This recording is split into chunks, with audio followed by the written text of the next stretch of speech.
like I was saying, Agulu. That's Agulu, and this is where it is. No matter what you argue, even though you argue with your ancestor, it is what it is. Agulu so Agulu today. Nanke Osioro, onye Mowala. One night, not when I last year. He invited us, he hosted us last year and this year. Him and the wife choose again to host us and the family. So I went on and came in one last year. It was awesome, and this year was even better than last year. So I need to Osi.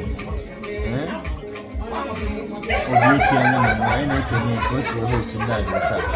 That's quite a difficult. Then I'm only a doctor. Get through. And I said, I want to ask you what it is. We're host one. Actually, can the union continue and being strong? So this is how we do it. As you guys can see, I'll bring everything to you guys how it happened here in our boys' house residence in Woodbury. So thank you for always being there for us and continue to be there for us. For those of you that are new, we thank you for being part of the family. And then for people that have already been here, our old subscribers, and I see you. May God bless you. Continue to bless you. And please don't hesitate to always share all our videos, because once the one is sharing it, the more the algorithm send it to other people, so that they will see that people live in Minnesota. Maybe squeeze in Minnesota. Then I think Ichie Nkeonyema, you don't know about it. Continue watching the video. Thank you. And don't forget it, because I forgot to say, it is still Noxyb TV channel. I'm Chinonso Eduputa. It's with Ichie Nkeonyema, the Noxyb. You see Noxyb as well. So I'm like into everything. Water talent. Darren, you're not there, and continue to be there. You got that? Yeah. What's it here? Agulu. Yeah. When? Yeah. Where's the Yeah.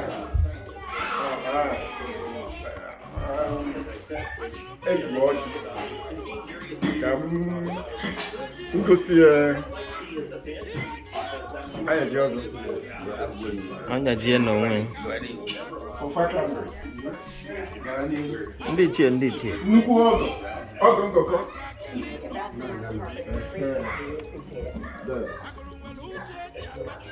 Ichie Ezekwesili. Ezekwesili don't there.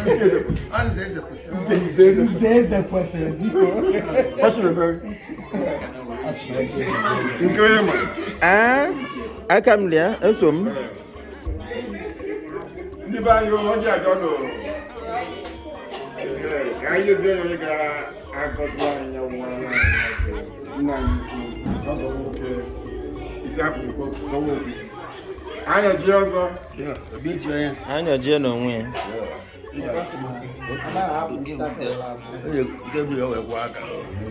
Because what I am million.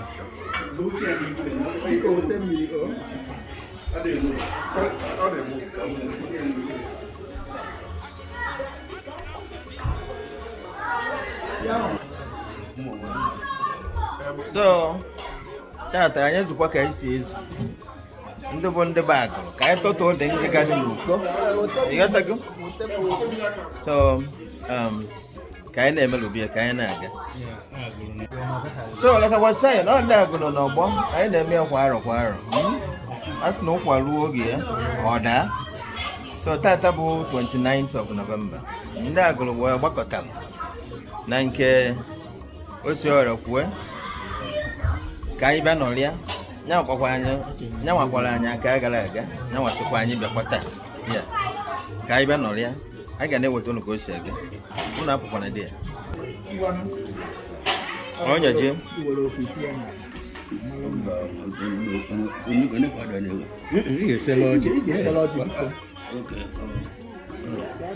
Agulu so humble Zulani. Oh, humble Zulani. You have so mysterious. I want to go to the Ega. Hopefully. Kidia de Toya Baby. Kidia de Toya Baby. I chalo go to. Amika Joy. Kandemundo. Nebuno too. I know Maka Jalugo, no Nebundo.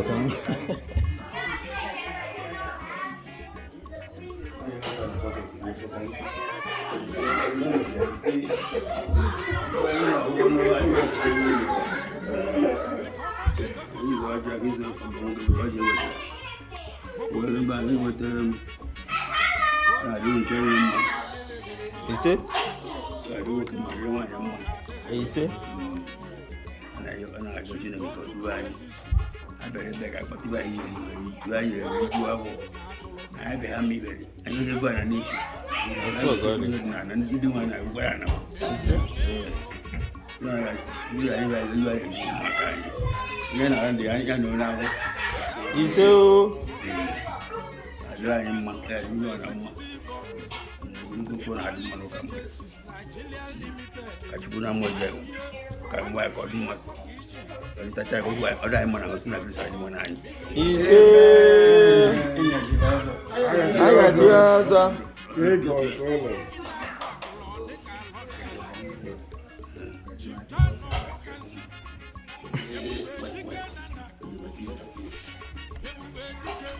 I remember one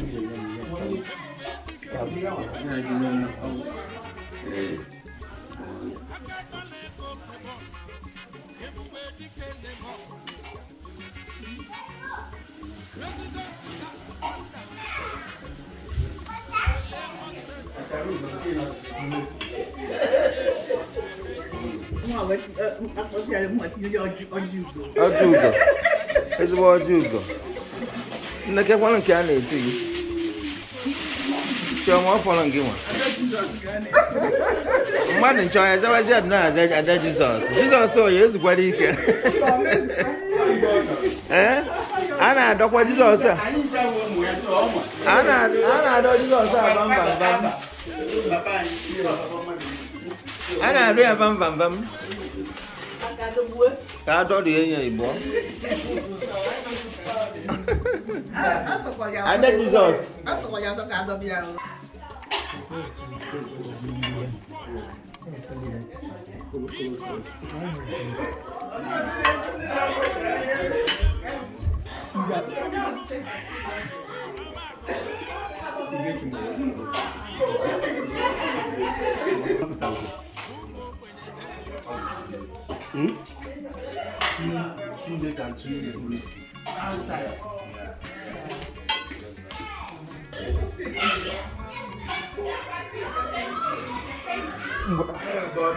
Koyama. What you the melon? Rien. Nuano. Zono. Obakando. Biko, nga hapo ndo floor. Another. Kenai. Obakando no. Agulu ina mma kwenu. Muono. Zuono. Kachano. No. Omwazi anyị na-ajikwa na So, nke ike na-agwụji anya ọgwa ka echebudo. Ndị Agulu ekene m. No. Ekene na-ejekarị ndị si ebetere aka wee rute ebe a n'ọdịizi. Odokwa. Ịma ọtụtụ wiki gara aga anyị nọ na sọma, ma ga-akpụ ya sọma. Oluta anyị nọzi a narị winta. Anyị ekele Chineke. Otu o si bute ụlọ udo na ọṅụ. Ibe anyị nọkwara tata, ibe anyị na-eme kwa arọ. Eziokwu. Anyị mechie Thanksgiving nke ọmụrụ na anyị agbakọbazia n'obu anyị. Ebe ọ na anyị nwetara obu anyị agbakọ ebe a. Eziokwu. Wee mezie nke dịla anyị nọ. Ụdị anyị nọ na ya anaghị ese ndụ. Mba. Anyị anaghị ata tọkị na nke anyị na-eme omume ebe anyị. Ugbo. Ọ ga-eke ojide mgbe ndị ọrụ na-emeche nkebe n'ụlọ anyị abịazi ata wee merube nke anyị.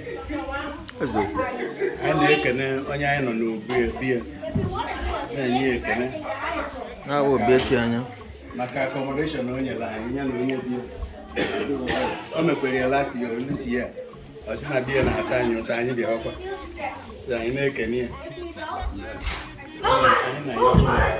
ọ na-edube na anyị n'obodo anyị ji maka ya bịa obodo anyị ga-enwe ibe ndị ọzọ dị na be anyị na anyị kpatasị ibe anyị ga-akpata n'obodo anyị o were eje dozie ebe anyị ọ bụrụ nsọ ma ọ dị ka obodo anakwa na-ekpe ekpere na-ewenarị ndị nọ n'ụlọ ka Chukwu chekwaba ndị na-achị anyị achị amaghị ibe ga-ekwu kama na anyị na-arịọ Chineke ka o merụọ obi ka ha maa na ndị mmadụ na-ata ọwọzi abụ ka a na-ata na Naịjirịa ntu ka a na-ata ewe na-arịọ Chineke ka o nwee ike ndị a na-achị anyị ka o metụ aka n'obi ka ọ mara na ọ mmadụ ka a na-achị n'ọwa anyị n'oge anyị na-arịọ Chineke maka ọgbakọ n'ụzọ pụrụ iche anyị zuru ezu ebe a n'agbanyeghị na ụbọchị adịghị mma weda a na-ekene ya asị na anyị ga-emekwa ka anyị kwesịrị anyị nwechakwa ebe a naba na-ayọkwa ya ka o dimekwa anyị na be anyị dị iche iche ihe ndị ata anyị na-ayọsi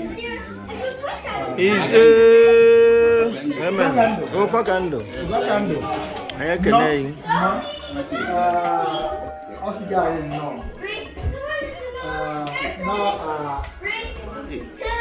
agbakwala ya n'okwu na-asị biko anyị nọ ebe a iji wee nwee ọnwụ ya ma ekele mbọ every family bịara nọ nke ọwụ na anyị ji na wee bịa ana m ekele unu anyị fọkara weda si onye ọrụ na-nwee ike gbakọta anyị ite ogologo ụzọ mgbe anyị ji wee bịa anyị ji na-anakwa ise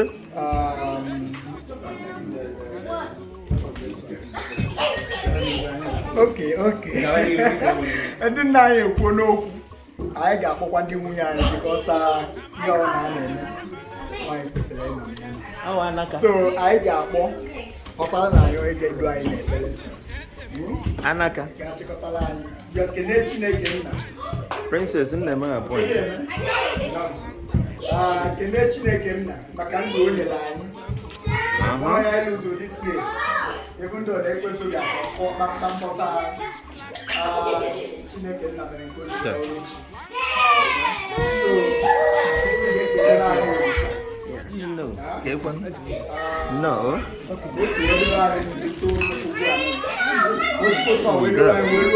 Hey, dude, man.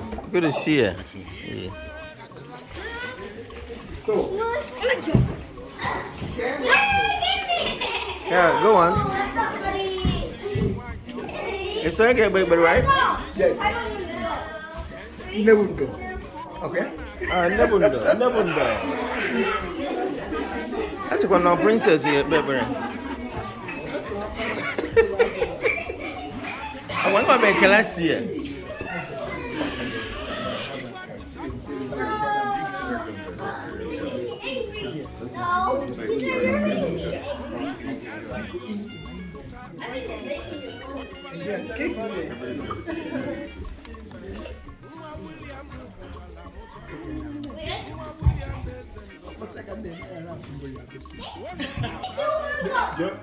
So right now, Father and our God, we just want to bless and thank you for these families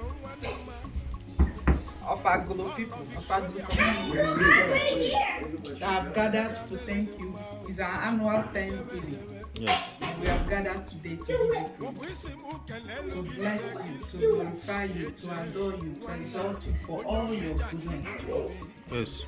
Our Father and our God, we can do nothing without you. You are our Father, you are God, you have been with us, you continue to be with us forever and ever in the name of Jesus. Amen. For seeing us thus far, that we will give you praise. For being with us, seeing us through so many challenges in our families, individually and as a family, in different ways. That we will praise. Amen. Thank you That even for the ones we have lost some people in our midst, the Lord, we are still faithful. We give you praise in the name of Jesus. Amen. Our King and our Maker, as we gather today, we know your presence is already here. Yes, Lord. Be with us in our eating, in our drinking, in our talking, in our in all that our discussion. May everything give you praise in the name of Jesus. Amen. Cover ourselves here with the blood of Jesus. Cover our families wherever they are with the precious blood of Jesus. Blood of Jesus. Thank you, King of Glory, as we partake in the feast of Thanksgiving, that we eat health. We eat blessings, we eat bounteous blessings in the name of Jesus. Amen. And Lord, we decree and declare that we will end the year well. Yes, Lord. We are almost at the end of the year. Yes, Lord. And we will not lose. There's no loss. Instead, we will gain at the end of the year in the name of Jesus. Amen. Thank you for being with us. Thank you for hearing our prayers. In Jesus' mighty name. Amen. Heavenly Father, Son of God. That's all. I want to find out sister get this. Never know. Another sister. Piano.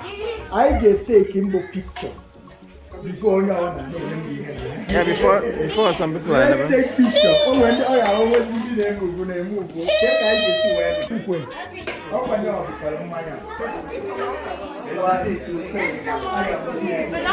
You want chocolate? Oh. I can tell you. No, with us in spirit. Oh, Maya Obutel, KG, when they go on. I can and I am Nkeonyema. Can I roll I tell what you're about. Oga.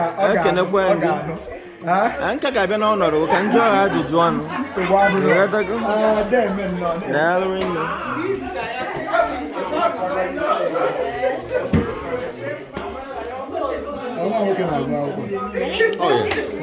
A na-agụ gwogwo.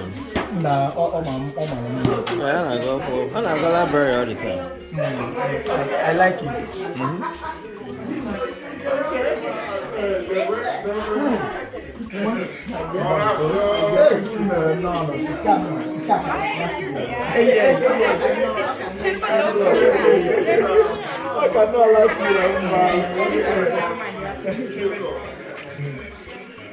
Nah, ni ba to lota ba here.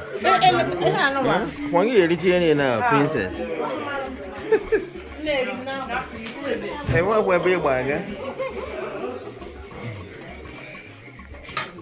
Apa baca di he Chineke ni.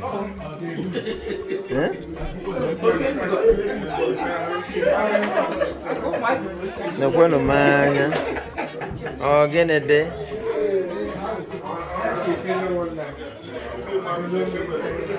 Chile badeza bacha hiyo.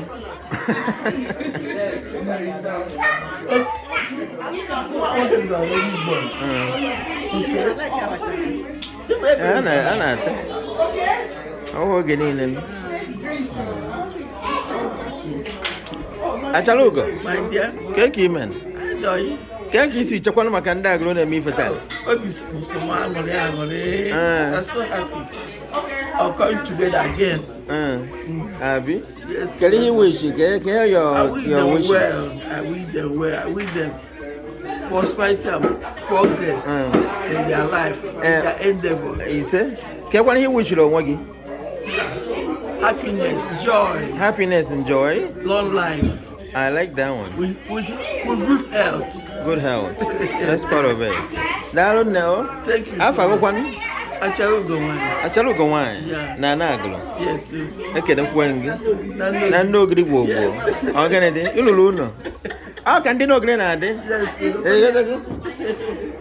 And then Onya muhagro nebe. Onya bragro. Agro bataja. Get one get Kiman. Can you feel a wish on working na Nandago? Even the wish no to na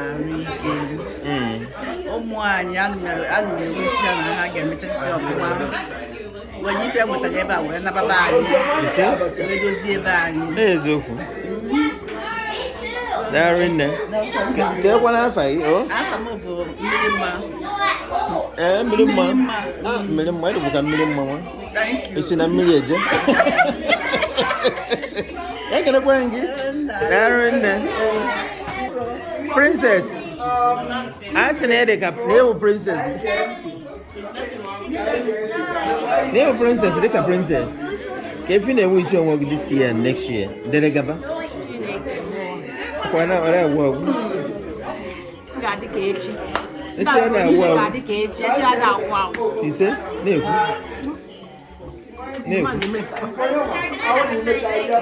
Just a second. No, I put up. Organero. I did this year. Yeah. I got them. He said, More than this. He Next said? year. He said? And they go. Ghana didn't buy. Okay, number one. Okay, number two. Dry. Number one. I can go and give. They're in there. Okay. They're in there. The angel of Agulu. Agulu angel. All right. Agulu angel. Was in boot.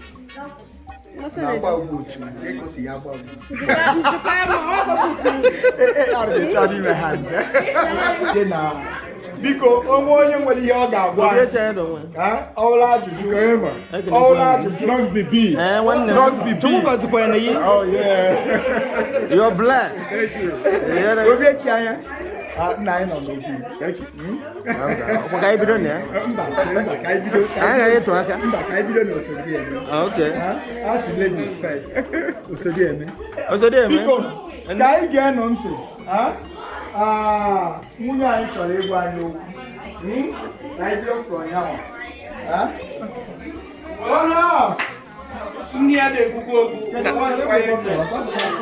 Let us listen. Ka anyị ga-anọ ntị ndị Agulu.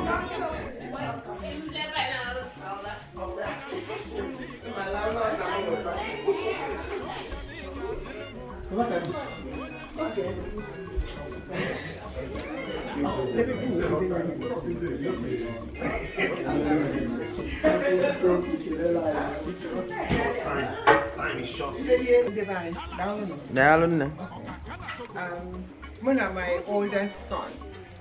Oh yeah. We are here to thank the Agulu community here, the brothers and sisters and the children involved. A year and a half ago,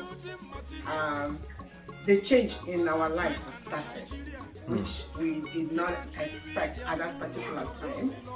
Yeah. But what can we do? It's the way God wants it. But the attention this Agulu community paid to us was excellent. Even when my husband was sick, a lot of you paid home visits to come and see him. I appreciated it a lot. So, Francis, under your regime, a lot has changed. The unity, the caring, the friendship, the love. Yeah. I witnessed how you people cared for him, how you people called, the ones that called on the phone, the ones that came by. And unfortunately, what happened due to the will of God. So, and you people rallied around us. So I'm here to thank each and every one of you for the part you played, the caring, the calling, the asking how we are doing. So it gave me a lot of joy to know that we have backbone, people we can follow, that we are not alone. So they thank you by mouth. It may not be enough, but that's all we can offer at this particular time. So we brought these drinks. So it's a small token, but we are using this small token to say thank you to all of you. And at the same time that I'm saying thank you, we have children, 6 of them, and grandchildren. Thank God, a lot of them. And I thank God so much for my family. I thank God for this community. And I'm also asking you people to continue the good work we have been doing. It's good. And then also on that particular note, to watch out for my children, mentor them. They're still growing. They have grown, but they're still growing. So mentor them, bring them closer to you. Yeah. Okay? And I thank you so much. Because if you have anything to say to them. On behalf of my siblings who are not here, I'd like to thank everybody for the love that you've shown the family. Without you guys, it would have been a longer and harder road to come to terms with what happened to my dad. So thank you. Thank you so much. Okay, thank you. Please. Okay, so eat, drink, and enjoy. All right. Okay. Yeah. Merry Christmas in advance. Amen. And you too. Darren. On behalf of everybody here, all of us are. And we thank God for gathering us at this moment of the day. And we are so appreciative that you guys showed up. And we welcome your appreciation. It was indeed a monumental loss to us as a community here. But we take solace from Lord because although they came, they saw, and they conquered. Thank you. Not everyone, if we look at it, the life he lived, not everyone we can count in the States of America, at that age, the people who have achieved what he has achieved before he left. So he lived a good life. Yes. And he did what he was called to do. And we believe that he's resting in the bosom of Abraham until our Lord Jesus Christ comes. So we thank God for the good life that he has lived. And we heard what you have asked us, the request that you have made. We'll keep it to heart. But I'm bringing it back to you again. We care for those that we see. You understand where I'm going to. We thank God for the great things that he has been doing in our community, our local community here. You can see, we are with one heart, with one soul. And we believe that God has been with us and he will continue to be with us. So we welcome, even not all of us are here, our youths. There are some of them that went to work, because if all of us are here, you will say. The house will not so, contain. Thank you for coming. We appreciate your appreciation, and we encourage you. How you doing? The battle that he has. Hello, beautiful lady. How are you? The battle that has been transferred to you. We trust that we will make good use of it. We'll do what we can as your husbands to be able to give you all the support you needed. But we know that we are able to do it because you guys have been doing it, raising 6 children in this kind of society. It's a Herculean task, but you guys did it. Yes, sir. I admire your family, and I believe so many in this country admire the way you raised your kids, and that continue to work stronger in the community. Keep it up. You say? Bring it to us. Thank you. Yes, bring it to us. And we do justice. What you're supposed to do. Thank you very much for coming. Thank you. I'm watching the American for you. Agulu. Yeah. Yeah. Yeah. I need you already. Nah, yes, I want to photo David. I cannot watch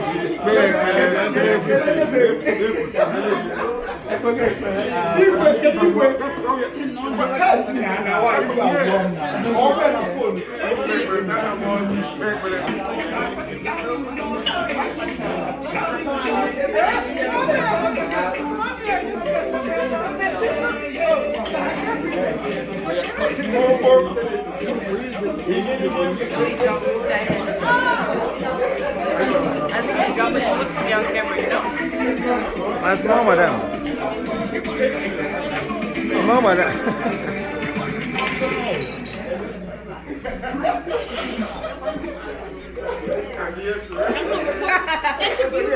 Agulu. Interview her. She wants to be on camera. She wants to be on camera. Oh yeah? Who?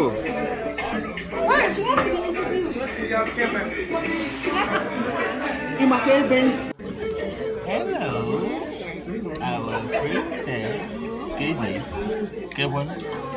Can I this interview together? If you wish to know yourself. A very happy and merry holiday and prosperous. Oh yeah? What about yourself? Go on. Same for me too. Why not? Same to you too, right? Yes. I got it. Success in everything we do. So, from the Namara, up on Agulu, all the way from Noxyb, as you can see how beautiful she is, right? So, on your child, I come near. When I got this. Hello, Chinonso, how you doing? KJ? I don't know. So what do you have to say about today's event? And what do you wish yourself and the people of Agulu, which you belong to? Yeah. Well, my name is Chinonso Eduputa. I'm the son of you. Yeah. I'm Ichie Nkeonyema. Yeah. And I enjoyed this semester. It's a very nice group. Yeah. It's a very nice community. Everybody here is so supportive and helpful and unifying for a cause. I'm so appreciative of this group and my people of Agulu village in Nigeria. Thank you so much. Thank you for being here. I know you were here last year? Yes. And you were here again. So thanks for being here, my son. All right?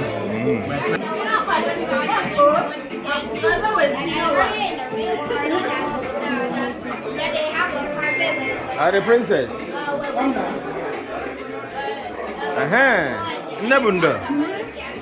The doctor. I have been on it before. Come, just pause. The other day.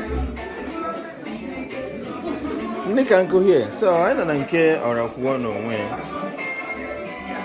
As everybody have seen, we didn't need it here. Man, I'm not going to any other place. And they didn't have quality. I was in Cabo, China. And I from all the way from Agulu. So look at like here, quality food, And don't you see it in here? Nebundo. Oh, thank you for kind of if when I'm a host in Dago, how host while I see no what this year. Where I know La Changa's here. Now, only the chola choco. Japozo. So go see if you see Taloziboto. 9 can go. Alright, doctor. I'm going to say you. Come by the John. Yeah. You say, I'll be the Mota. Oh, don't watch it. I'll be the Musamali. At least the Monu lady women.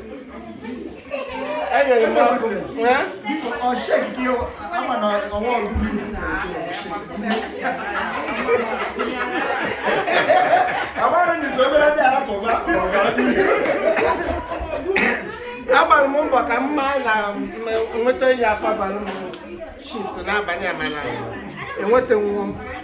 so Yeah, kunu nagide m. You know. So, nke kachi bi asem ka nke na akụ. Maka otebe aka unu bịara record. Nne m. Oh yeah. Nwa njiri aka. No, na mbọsa unu bịara netwọk ya adịcha mma. Ekwukwana ọzọ? Yeah, netwọk ya. Speak like No, na 5G. Yeah, speak like Yeah, mana ka anyị na-akarịzi ụka ọ sị m kenecha unu. Okay. Yeah. So, jide unu ji. Anyị na-eme ọfụma biko. So, enjoyment continue while I take a French leave. That's not French leave. Yes, yeah. Eze kwesịrị anyị kene ya. French leave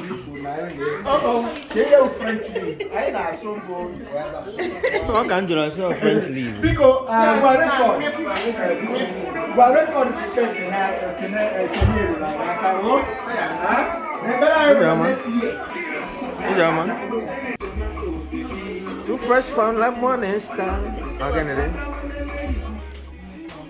Coco. That's not too fresh like tomato juice. Onyese. You know I can follow up my life in a world.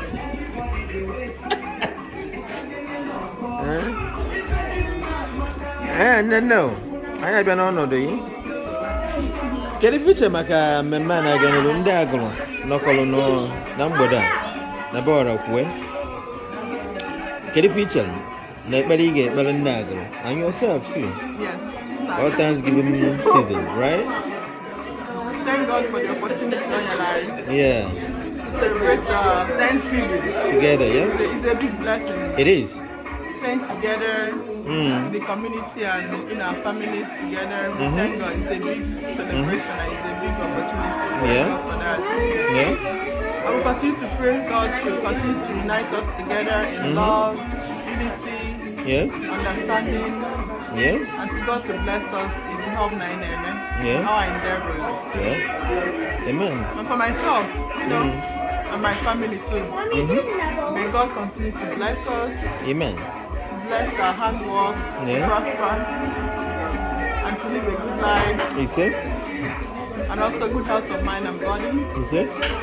I reach upon the one, I become my name, you know. You see? And may God bless us. And bless us. Amen. And bless the community. Amen. And we pray next year we continue to grow bigger and bigger and understanding. Yes. That's why there's an Kiruka. Yes, we continue to grow. Darwin. Ka I end there with the FI. Okay, believe I'm okay. I'm going to work in Kina. Okay, go my guys. Yes, sir. Okay, please. Yes, sir. Darwin, it's really good. So thank you so much. God bless you and your family. That's not woman. I know. Couple on your you know, show up. Yes, yeah. Show people with it. Yeah, make use of it. Talent to the fullest. Kali West. We are so blessed. Kali West. Yes. Kali Potiaja. The community to Ibonyi and Kai. Darwin, no. I forget one. Oh, I found the chairman Nolim. Chairman Nolim. Darwin, on your grown and no good. Yes. Darwin. Never know. Never know where. Aqua doctor. Oh, yeah, no beer. Oh, no, Nanya. What I got for this face last year. I be a Kuba, I seen I get Wolukia, see the Quabiak host one dag. I probably for hosting is not easy, man. Then I dear, oh, see, Sikamoku again. So I can only get one here, one dag, will be a beta. As I know, Thanksgiving season. Yes. I'm so happy that I had this in my yeah. Make a lot of money now. Oh, not to go. Not to PC. Not to PC. Go. What I want you from? I wish I could have photo. So I'm so happy to see them, and I pray for God's bounteous blessing on each and every one of us. He said, Darwin, no. Darwin, I see you never know any, never knows the Chineke Amen. We're going this way with the way preparing now. You can win fold. Amen. Darwin, no. Darwin, I can then with Alpha. Alpha, you know, good. They're in there. Thank you so much. Oh, my, sorry. Yeah, oh, you're not going to get what I'm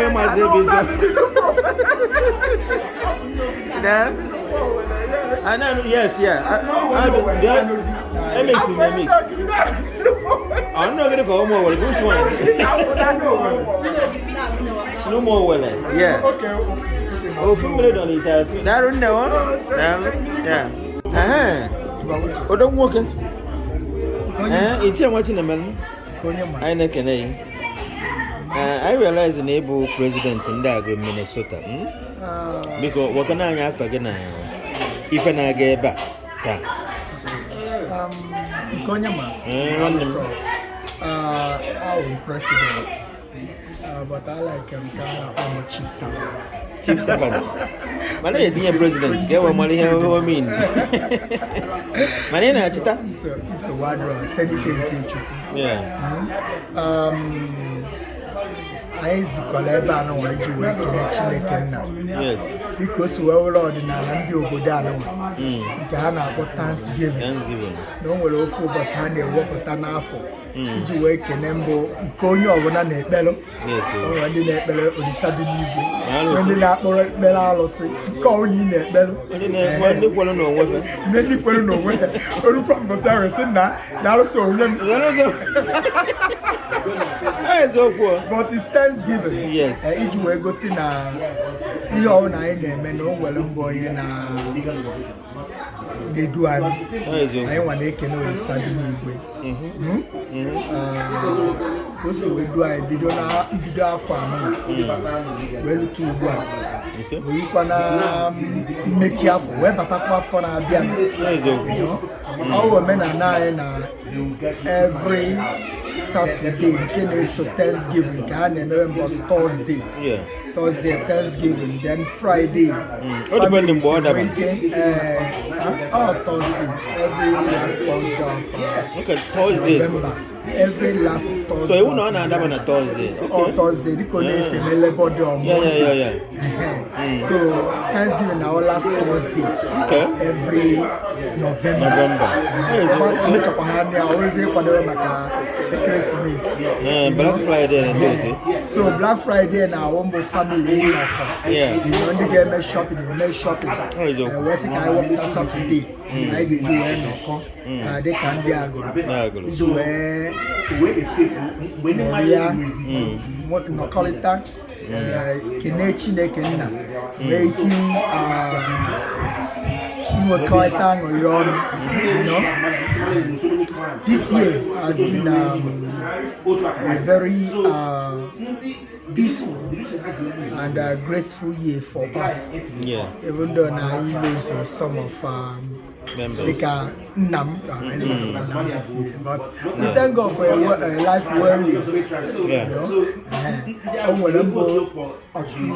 For the mind they are about Chineke now.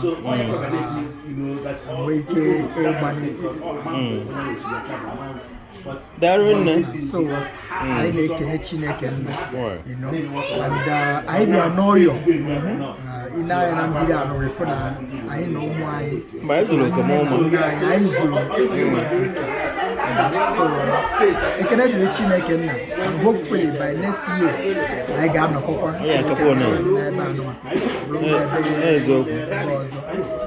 it will always get better. So I know Oboso also anyway noko. No one any opportunity or hello. Where money better? Yes. So Kalo the more diga nyanda global no Minnesota yenachi. First of all now. Me believe believe. Advice in the stay away from trouble. Yeah. You know, now you only see like it. I want to make only you know, and then my guy want to be Gambia. To a kind of I has Yana nearby. Yes, you know, my own in Wakago, you know, Gilesio Kunaga, only Jim Kano. ịma na udo ga-ahụ nke anyị amala ọzụzụ anyị nwere ka anyị wụ ndị nne na nna amala ọzụzụ dịka o si ọhụrụ taa na esi wee zụọ anyị isi otu ahụ wee zụọ ụmụ anyị na society anyị nọ na ya dị egwu so nke onye na-eme uche dị ya and ndị onye si ji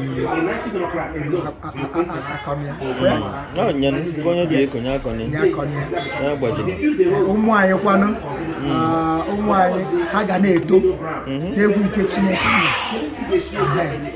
na otu ọ na anyị si wee kụzi otu a ka ha ga-esikwanụ wee na-eto anyị believe na ha ga-aka anyị ọzọ nwe onye ọ wee kpere ka ụmụ ya hapụ ego ya ebe anyị ruru ha ga-ebirokwa ebe ahụ gaa ụmụ anyị ga-esi wee mekwa mbụ ya na-aga ya wee kpere ndụmọdụ na-enye onye ọbụla next year na-akadịsi ya mma n'aha Jizọs.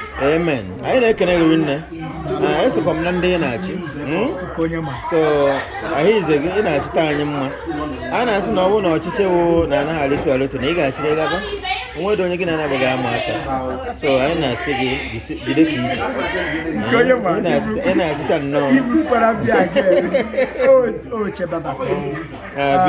ana m ahụ site n'ike nke Chukwu ebelivukwa na within us na o nwekwara onye ga-emekarị ka nsi ka anyị na-ene n'anya so ọ na-ewe ekpere anyị dịka isi wee kwuo can only get better can only get better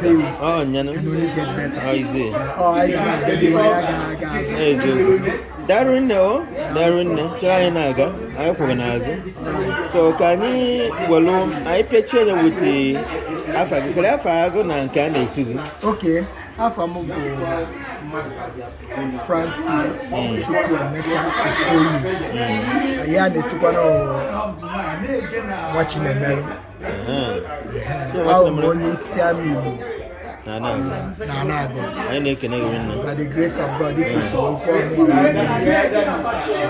this time around maybe next time ọ ga-arụzi mbụ ya tọ ọchọba ahụ na-eche nke ahụ mana asa ndị isi ama Igbo na nwere nnukwu uche a na-abụ uche na mkpọ anyị na-ekene gị onye isi daalụ nne thank you so much jide nke iji udo dị dịka nsogbu ọgwa ị na-eme ọfụma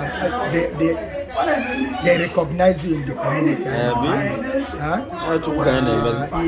ihe mgbe ị na-agba nnọọ and ekpere hụ na this ihe na ibido kedu ihe na-akpụ ya n'asụsụ Igbo YouTube onyonyo nke ndị mba ụwa na ọ ga na-aga onwe ndị lụrụ ebe ahụ iyi erukwa ebe ahụ biko isi ike obi ekerokwu na ọ na-aghọ asị ndị akwa na afịa arụ daalụ nne anyị na-ekene gị onye isi daalụ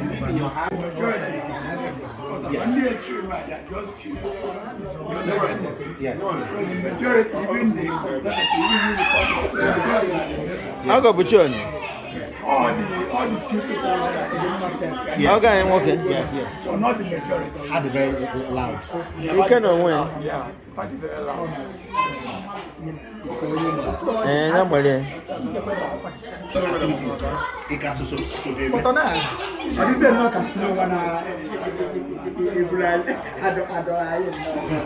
Nna na-eriju ọdọlụzi aka iyi. Ị nọrọ onwe onye nọrọ onwe ya adịghị emerụ arụ. Atọrọ.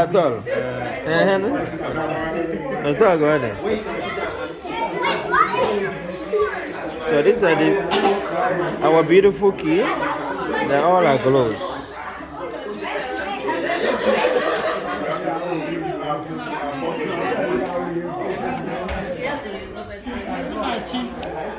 No.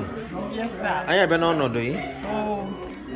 So, only if you want, if you want Agulu. If you want Agulu, can I know the Agulu? The Bruco Agulu. Okay. Ufuma. Now, never one Agulu. I can't know. Okay, I'll go for that. I'm a bit in medicine. So, when you're one, We don't with again. If you wish, everybody and yourself. Better Agulu, better in general. Well, I'm born in a Only one. Below you from a below on Yago. Ah, no, so I'm one Yago. Oh, Anyago. Oh, can you pack? I cannot say Chinake. Kind of Chinake. He said, Macando, Macarike. I did easy. You are in Papa Time, I know Chinake. All I do to another. Twice in all, when we call it time, I say, go to quite to another. So much I know Takana, so one year more for you. Malusia with Maluna Papa 1 year. Yes, Even though I know America, I got Bambonate, where do more you never pass a hammer with your roots. Because it's very, very important. So I can know who know what Bundi the eye. Messy fake. Why not tone off? Messy. When you're in a poor man, I know tone off. Then I'm going to come home. If I am, Aaron, thank you so much. You see, about honor no more.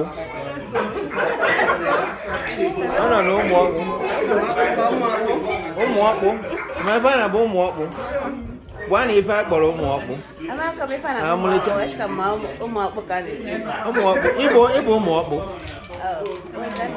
Yeah, but no, you're joining.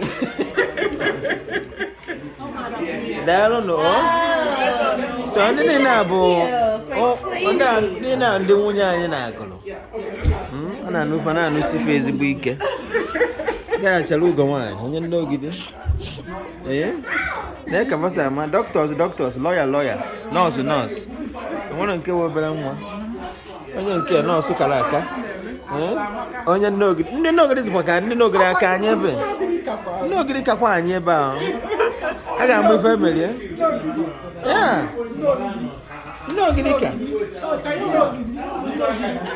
ya nnogi dị ka here ụmụ ndị ọsọ ọsọ ofu onye nnogi yes echere amụ m ekwu I was right. The nugget is like 90%. No waka. The Bobby is a general. The whole village. And then, how are you? So, what village are you from in Agulu? Huh? Where? Say louder. Enugu? Agulu. Nogidi. Say that again. I want to hear that. How are you, our beautiful lady? So, what's your name? Am I right? So, what do you have to say about today? Do you have fun today? You did, right? All right. So, are you gonna come back next time? Were you here last year? You were, right? Yeah, I know. You were a little younger then, but now you're becoming more. Well, good to have you, Amara. All right. How is school going? It's good. Yeah. So, I want to go now here, so you can see. Now go. When I'm with the bomb, you get the go.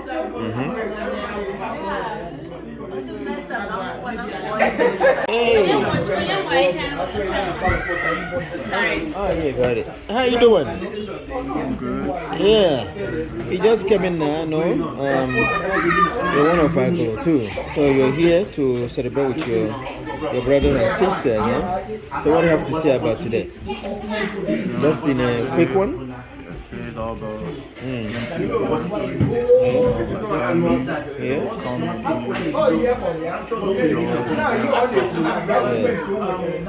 Well, thank you so much for being here, huh? Emmanuel, a big one, right? Thank you so much. Hey, how you doing? Good, how are you? I'm good. I know you just came in now from somewhere, library? Yeah, from the library. To join us, okay? You're also one of the OC's daughter, right? OC's second daughter. Second daughter, okay. So tell us what you think about this Thanksgiving and what is if you have any prayer for Agulu, which you belong to? Yes. This Thanksgiving, if you can see outside, it's snowing heavily. It is. And yet, if you look around, you see everybody here. Yeah. So it just shows that Agulu people, we are very connected. Really? We love to support each other. We love to celebrate one another. It is true. And we are very grateful, thankful people naturally. Exactly. So my prayer for this community is that we continue to grow. Yeah. And that we continue to have more things to be thankful for. Amen. And as we're seeing the little children running around, we'll see them be growing up. Yeah. Everybody will grow up healthy and strong. Yeah. Well, man, you have a lot to say. And you're very outspoken. Not looking at you. You have a lot to say, but we'll have to make it short, okay? Well, thank you for coming in, even though you came late from school or library, but you still showed up. Yes. So thank you for everything. What's your name again? Chidiogo. So she's also Agulu girl. She's not married yet, though. Adam, Well, thank you so much. Yeah.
Togo Chukwu emegala anyị ibe ọ ga-emela anyị Chukwu bụrụ Agulu n'anya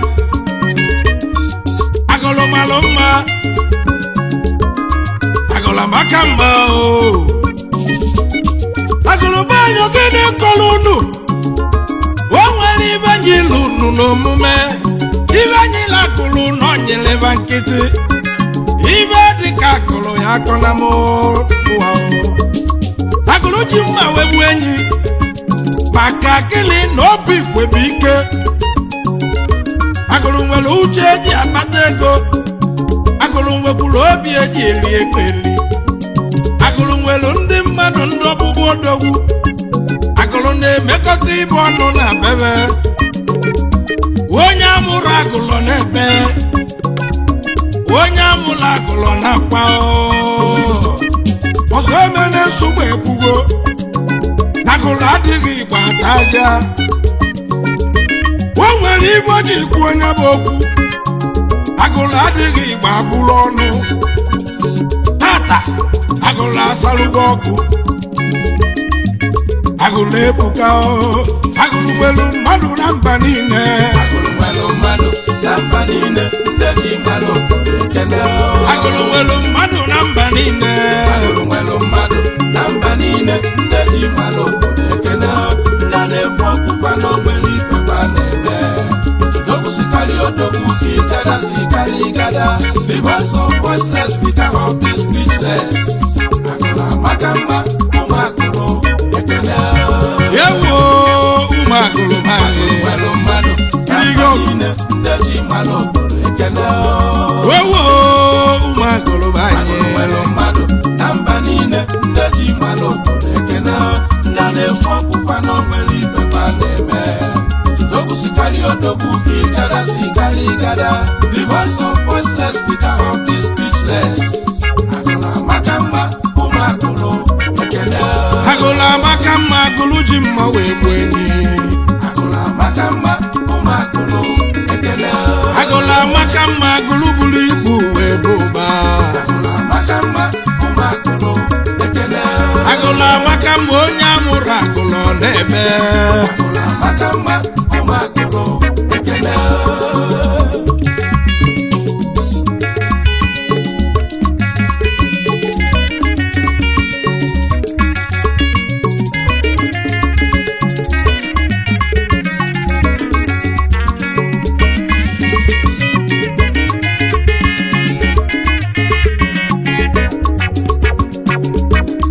agụlụ mụrụ Peter Obi nnukwu obodo na-amụ nnukwu nwa the former executive governor of Anambra State okwuchi Igbo niile onye ọma na ọ ga-adịrị gị mma onye ọma na ọ ga-adịrị gị mma